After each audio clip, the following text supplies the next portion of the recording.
Welcome to Investors Insights. Our topic today is AIEIO. I'm excited to pick that topic because of the information provided by my colleagues here, Trey Booth and Tom Miller. I've had a great discussion in regards to portfolio strategies. I need to explain to you that the AI is artificial intelligence. The E and the I are energy and infrastructure. And the O is what opportunities are out there for us to take advantage of. Our clients have been asking us about these topics. We are going to address them today in our vlog, and we're thrilled that you're with us. So starting off here, Trey, I think you're going to address AI and talk some about that. So I thoroughly enjoyed our debate and discussion this morning in regards to AI. So talk about that. Yeah, thanks, Greg. So looking back at the first half of the year, the story of the stock market was concentration at the top and artificial intelligence. The companies that seemed to perform best, even if they weren't directly involved, if they just talked about being involved in AI, the stocks shot up. This is not a recommendation of any of these stocks, but past performance is not indicative of future results. But Apple had been drastically underperforming, and then they have a big meeting and talk about how they're going to implement AI in their future phones.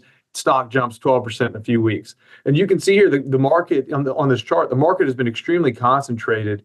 The top 10 holdings, which make up of the NVIDIAs, the Microsofts, the Apples, the big tech names that everyone's familiar with, the Alphabets, they represented 77.2% of the total return of the market this year. That's near the all-time high of 2007. However, we expect that to spread out as people realize that AI is not just a tech boom. It's going to impact a lot of different industries. It's going to impact the efficiencies of financials. It's going to impact the efficiencies across the board. So we would expect if we have a healthy market, we're going to see this concentration really start to spread out into other industries. And Ty this morning really brought up some good ideas of where that is going to hit. As you mentioned, the energy, the infrastructure, all that. Yes. That's where it starts here with the idea at the top, and then it really starts to spread down as it becomes reality. It all has a rippling effect, and you have to follow those trends and those rippling effects to see where you can find opportunities. So Absolutely. No, I totally agree with you, Trey, and I thought that was you did an excellent job explaining that. So thank you. And then Ty, you jumped in as Trey started talking about artificial intelligence to talk about the EI, the energy, the infrastructure, what's required to keep all this going, because we've got to have it to have AI. So talk about that. Just some stats for you from the World Economic Forum. The computational power required for sustaining AI's rise is going to double every 100 days.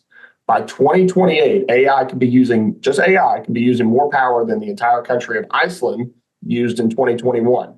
So this thing is going to take a lot of power. As you can see in this chart here, ChatGPT queries are 10 times as power intensive as traditional Google searches. So as people, start using ChatGPT instead of Google search, I don't think Google search is going away, but ChatGPT is going to be more relevant. That takes 10 times the energy and the power. And by 2030, Goldman Sachs is talking about the number of AI servers increasing from about 800,000 to 15 million globally. And so these are big numbers, and that's just on the AI side.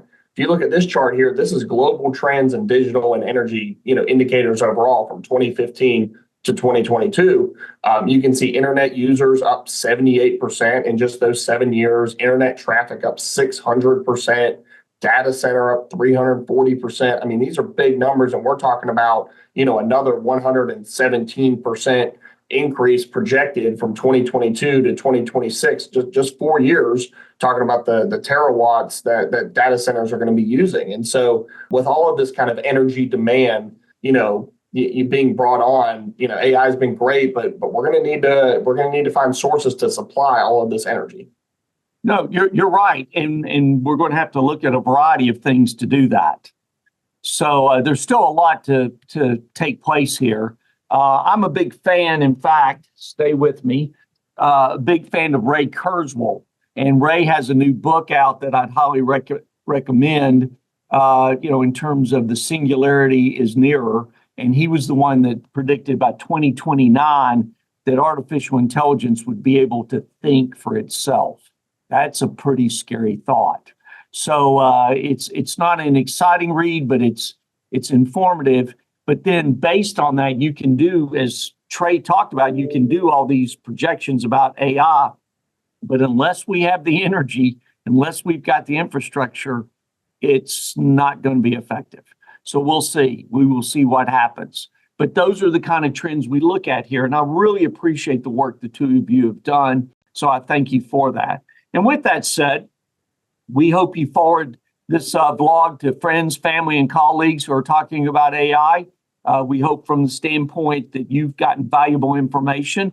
And also on Facebook, Twitter, LinkedIn, YouTube, our vlogs, our posts, our podcast.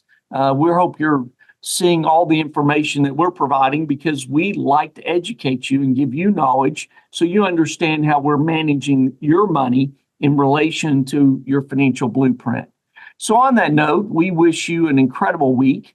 Continue to enjoy the month of July. And we thank you for believing in us and know that every day we're striving to make life better, richer, fuller for you.